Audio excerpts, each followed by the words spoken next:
ये डिस्क्लेमर लगा के सवाल पूछ रहा हूं। आप जवाब ना देना चाहें तो भी आपकी भावनाओं का सम्मान करूंगा। 1992 से आपने राजनीति शुरू की भारतीय जनता पार्टी की। आप तमाम पदों पर रहीं, आप महिला मोर्चा में रहीं, प्रदेश महामंत्री तक रहीं, गोरखपुर मंडल के महामंत्री रहीं, आप तमाम कार्यकारिणी में रहीं दुनिया भर में। लेकिन बड़ा सवाल ये है कि जब आपको 12 में लड़ाया गया, आप नहीं जीत पाई, तो उसके बाद आप 17 में आप समाजवादी पार्टी के टिकट पे लड़ी और काली प्रसाद जी से आप चुनाव हारी। उसके बाद काली प्रसाद जी का टिकट कटवाया आपने और फिर 22 में आप चुनाव लड़ी बीजेपी से आके। ये मतलब परिस्थितियां क्या थी? ये मतलब? पुनः आरोप है। पार्टी लगातार सर्वे करती है और मैंने कोई टिकट नहीं कटवाया और बंटवाया। हमारी पार्टी में कोई हमारे शीर्ष नेतृत्व जो निर्णय लेता है वही काम होता है। पार्टी ने मुझे टिकट दिया तो मैं चुनाव लड़ी, पार्टी ने उन्हें टिकट दिया तो वो चुनाव लड़े। अच्छा, एक सवाल और बहन जी, अगर 22 में जैसे आप बीजेपी में आई, अगर आप 17 में चुनाव जीत जाती हैं समाजवादी पार्टी की साइकिल पर और विधानसभा पहुंच जाती, तो क्या तब भी आप 22 में भारतीय जनता पार्टी की तरफ से चुनाव लड़ती? ये परिस्थितियां थी उस समय कि मैं वहां से चुनाव लड़ी, मैं नहीं जीती, ये भी एक परिस्थितियां थी। आज मैं भारतीय जनता पार्टी में हूँ, ये भी एक परिस्थितियां हैं कि मैं चुनाव जीत करके विधायक भी हूँ और मंत्री भी हूँ। और जिसको आपने हराया है मनबोध प्रसाद जी, आज वो फिर आपके सहयोगी हो गए। कल तक नहीं थे, कल तक आप उनको कोसते थे, आपस में एक दूसरे में राजनीतिक बयानबाजी होती थी। अब ओम प्रकाश राजभर चुके हैं, एनडीए में आ चुके हैं, तो मनबोध जी भी जो है, तो वही है ना कि मन मन भावे मूडी हिलावे। ऐसा नहीं है।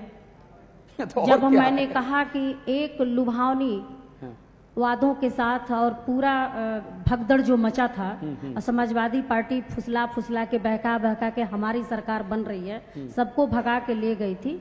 लेकिन बहुत जल्द इन लोगों को पता लग गया कि अब ये पार्टी सिर्फ जातिवाद की पार्टी नीति पर है, तुष्टीकरण की नीति पे है। इससे ऊपर उठ करके ये बिल्कुल नहीं सोचती और दलितों के बारे में तो कतई नहीं सोचती।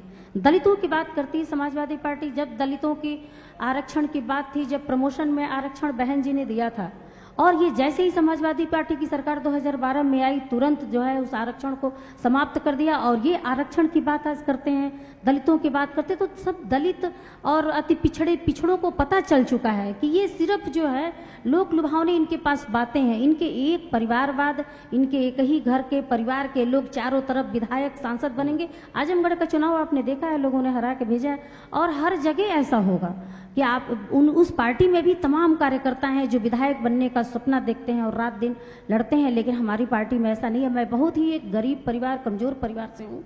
अगर राजनीति में मैंने मेहनत किया तो पार्टी ने मुझे 2012 में भी टिकट दिया और मैं चुनाव लड़ी, और मुझे 22 में भी टिकट दे करके चुनाव पार्टी ने मुझे लड़ाया और मैं विधायक भी बनाया और मंत्री बनाया।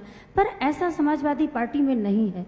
वहाँ टिकट पाना, चुनाव लड़ना, मंत्री बनना बस एक व्यक्ति का निर्णय वहाँ पे काम करता है। तो ऐसा नहीं, इसलिए भी लोगों में भगदड़ मची कि लोग समझ गए। हमारी भी बात हुई थी ओम प्रकाश राजभर जी से, चौहान जी से, उन लोगों ने बताया कि अरे वहाँ तो बात करना मुश्किल है, वहाँ तक पहुँचना, उस गेट तक पहुँचना मुश्किल है। अपनी बात आदमी कह ही नहीं पाएगा तो किसी भी समस्या का समाधान कैसे करेगा?